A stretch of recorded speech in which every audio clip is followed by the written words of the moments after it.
Your daughter's not worth 50 grand. She's barely worth the air she's breathing.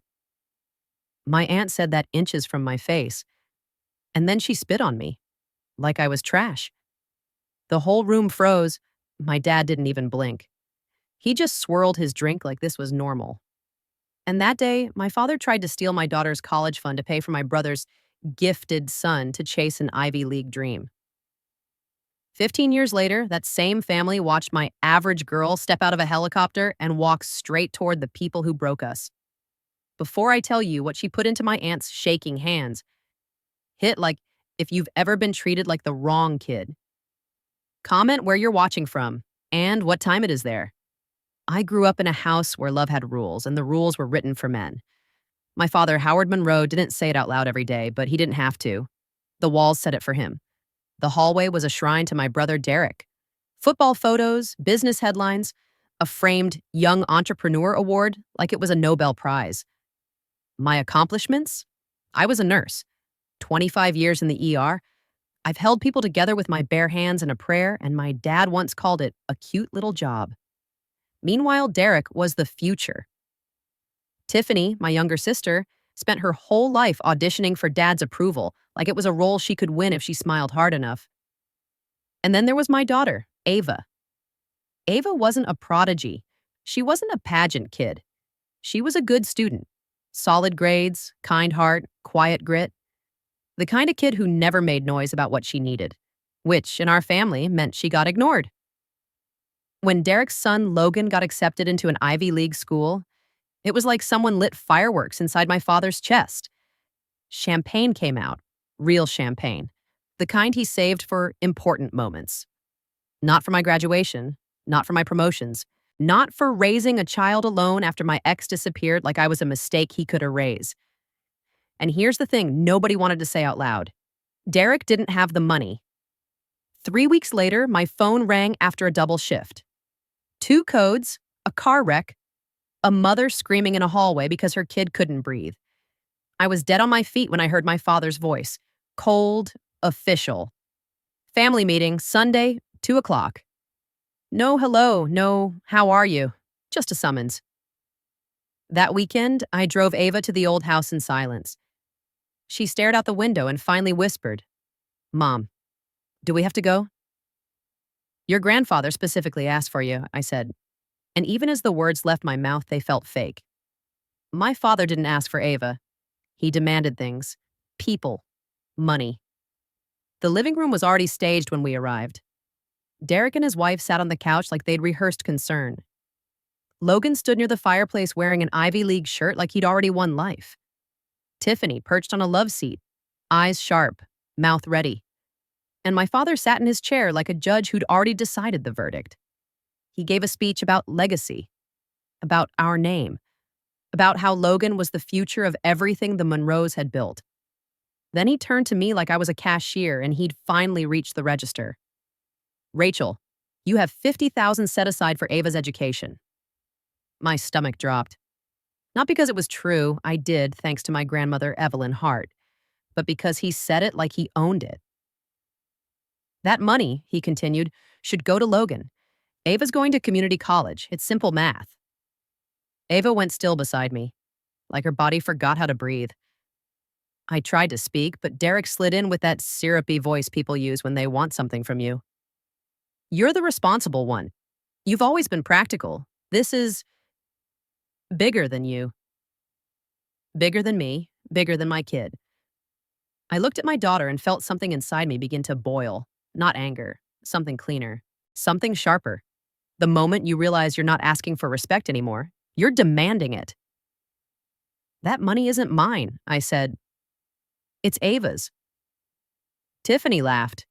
Actually laughed like my daughter's future was a joke she'd heard before.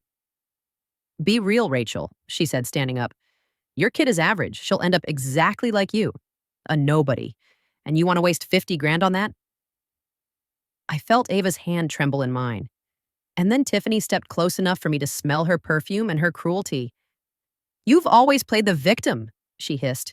"But you're just selfish." I tried to answer, tried to keep it civilized, because that's what women like me learn to do. Swallow pain, make it polite. I didn't get the chance. She spit in my face. Warm. Real.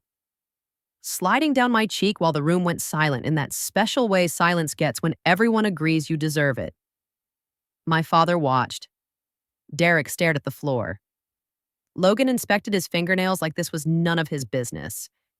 And in that moment, I understood something that might hit you in the chest too. Sometimes the cruelest thing isn't the attack. Sometimes it's the audience.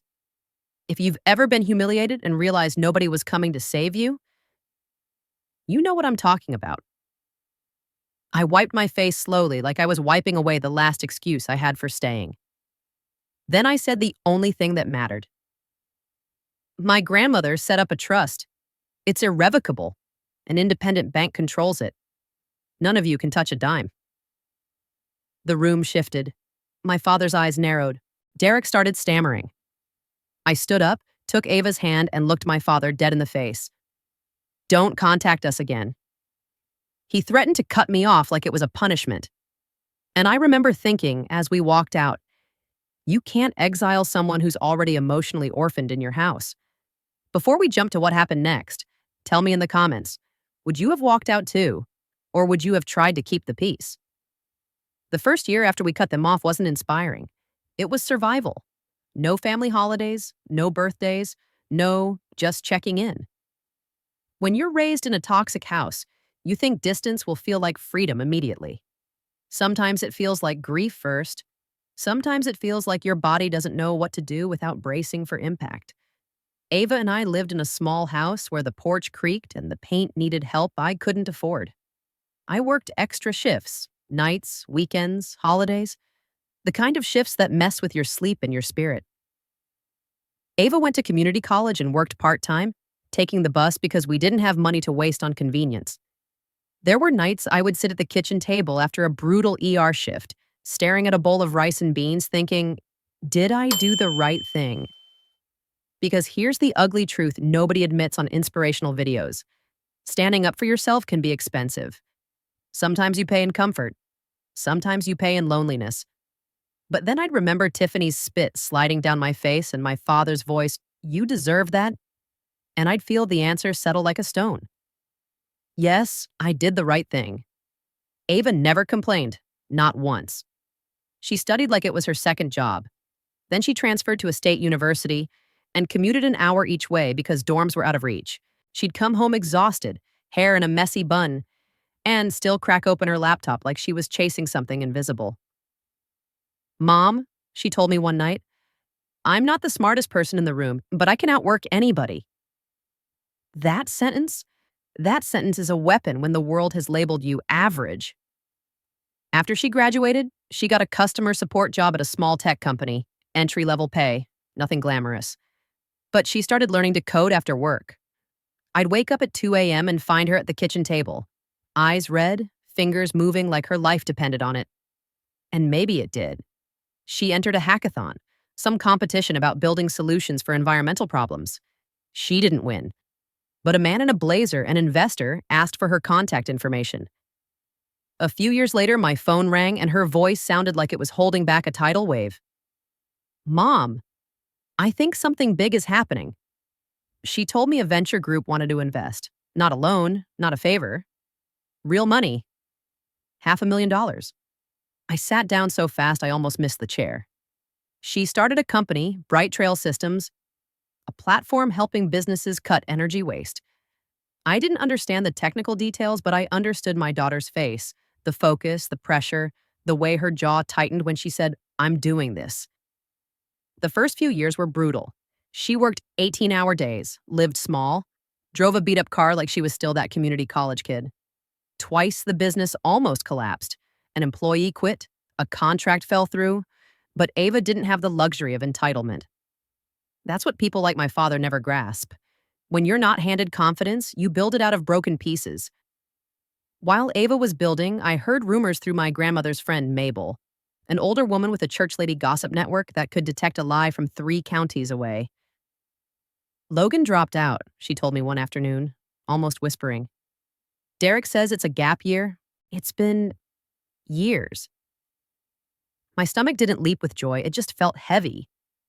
Not because I wished them well, because I didn't, but because I knew what that house does to people. It either turns you into a bully, or it turns you into someone who believes they're only valuable when they're winning. Derek's finances crumbled. Bankruptcy whispers turned into bankruptcy facts. And Tiffany, my sister who spit in my face like she was queen of the universe, lost everything when her husband left. No house, no savings, no safety net. The family that worshipped sons didn't worship her anymore when she couldn't perform. Meanwhile, Ava's company landed a major contract, millions, then more. Her name started showing up in business articles I found online by accident, like the universe was slipping me proof. And then, one day, a cream-colored invitation arrived in my mailbox. Family reunion. 15 years after they exiled us. I stared at that paper like it might bite. Ava called me later. Grandpa sent me a letter. Throw it away, and I said. I already opened it. There was a pause, and I heard something in her voice that made my skin prickle. Not fear, not anger, control. I want to go, she said. For what? I snapped. So they can hurt you again? No, she said quietly. So they can watch me not break. Then she added, and Mom, I've been looking into Aunt Tiffany. My heart sank. Ava didn't tell me everything that night. She just said, I need you with me. And listen, if you've ever been the kid who got underestimated, the woman who got dismissed, the person who got told you're nothing, you already know what was coming. Because when someone like Ava gets quiet, it's not surrender. It's strategy. If you're still with me, hit subscribe, because the next part is the day my average daughter turned their entire world inside out. The reunion day was hot, the kind of heat that makes everything feel exposed. I pulled up to my father's property, and my chest tightened the second I saw the house. It looked smaller, older. The paint near the gutters was peeling. The lawn wasn't perfect anymore. Even the mighty Monroe legacy couldn't outmuscle time. Family members hovered around, folding tables covered in white linens, expensive-looking food that still somehow screamed cheap. My brother Derek stood in a suit that didn't fit quite right, like he'd borrowed confidence and it was slipping off his shoulders. His wife clutched her pearls out of habit, even though the shine had faded. And Logan? Logan was 30-something now, standing near a hedge like he wanted to disappear into it. Wrinkled shirt, haunted eyes, a beer in his hand like a flotation device. The genius who peaked at 17. My father Howard sat in a patio chair with an oxygen tube in his nose. Frail in a way I never thought I'd see. He looked up when he saw me, eyes widening like he expected me to run into his arms. I gave him a single nod. Nothing more. And then I heard it. That deep, unnatural thump-thump of helicopter blades. Every head tilted up. A sleek black helicopter came over the tree line, circled once, then lowered toward my father's precious front lawn like it had a personal vendetta against his ego. Wind whipped napkins into the air. People shouted. Someone grabbed a casserole dish like it might fly away. The helicopter landed. The door opened, and Ava stepped out. Slate gray suit. Hair pulled back. Simple diamond studs. Not flashy, just undeniable. The kind of presence that makes people straighten their posture without realizing why. A wave moved through the crowd. Shock, confusion, fear. Is that Ava? Someone whispered. Derek's mouth hung open. Logan turned pale. My father stood halfway up, clutching his oxygen tank like it could protect him from reality. Ava walked toward us like the ground belonged to her, not because she bought it, but because she earned the right to stand on it without shrinking. Hi, everyone, she said calmly. Hope I'm not late? My father tried to open his arms for a hug. Ava took one step back, quiet, clean, a boundary you could feel in your bones. I didn't come to reconcile, she said. I came because of great-grandma Evelyn. You could hear the name hit the crowd. The woman my father hated because she saw through him. Ava turned to my father. 15 years ago, you tried to take my college fund because you decided I was average. You wanted to buy Logan's future with my life. Derek started to talk. Now hold on. Ava looked at him and he stopped mid-breath. I remember every word, she said, and I remember who stayed silent. Then she looked at Logan. I'm not here to humiliate you, she said, and I believed her. You were raised to think being special meant you didn't have to build anything. That wasn't your fault. Logan's jaw clenched. I don't need your pity. Good, Ava said, because I'm not offering it. The crowd went dead quiet. Ava reached into a briefcase and pulled out a folder with a logo on it. The Evelyn Hart Foundation. She turned so everyone could see it. 6 months ago, I started this foundation, she said. We fund training and scholarships for women in crisis, single moms, abuse survivors, women abandoned by the people who were supposed to love them. Then she gestured toward the driveway. A black SUV rolled in. The passenger door opened, and Tiffany stepped out. I barely recognized her. The woman who once leaned close enough to spit on me now looked like life had taken its own spit and returned it tenfold. Thinner, gray at the temples. Clothes clean but clearly donated. My father's voice cracked. Tiffany, where have you been? In a women's shelter, she said, barely audible. 2 years. Derek stepped forward, performative. Why didn't you call? Tiffany's eyes flashed. I did. You didn't answer. Silence again. The Monroe family specialty. Ava faced Tiffany and held up the folder. Aunt Tiffany, she said, my foundation has a program. 6 months. Free, transitional housing, job placement. You'll earn an accounting certification.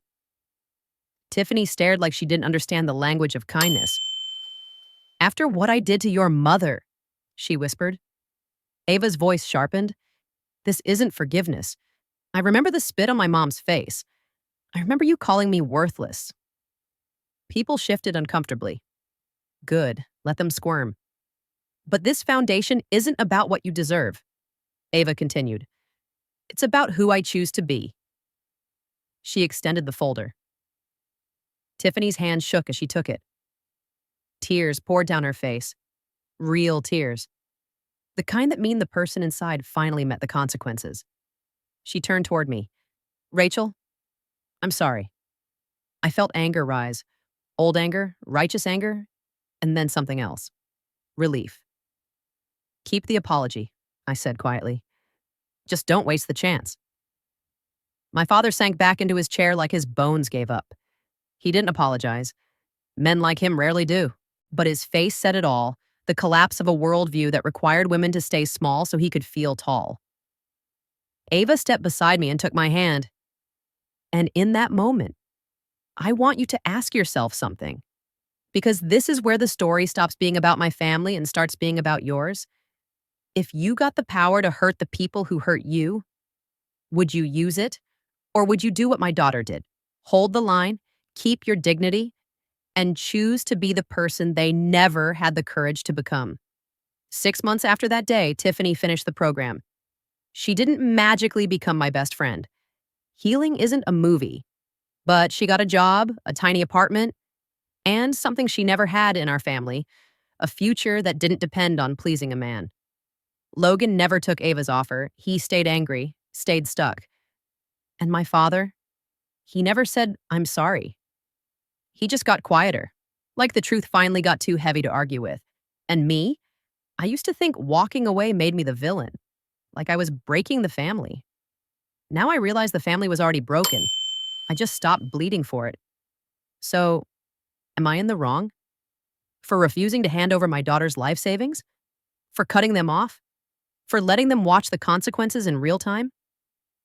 Here's what I learned. You can't beg people to see your worth. You can only live like it's already true. If this hit home, drop a comment. Tell me what you would have done. And if you want more stories like this, you know the drill. Like, subscribe, and share it with someone who needs permission to choose peace over family.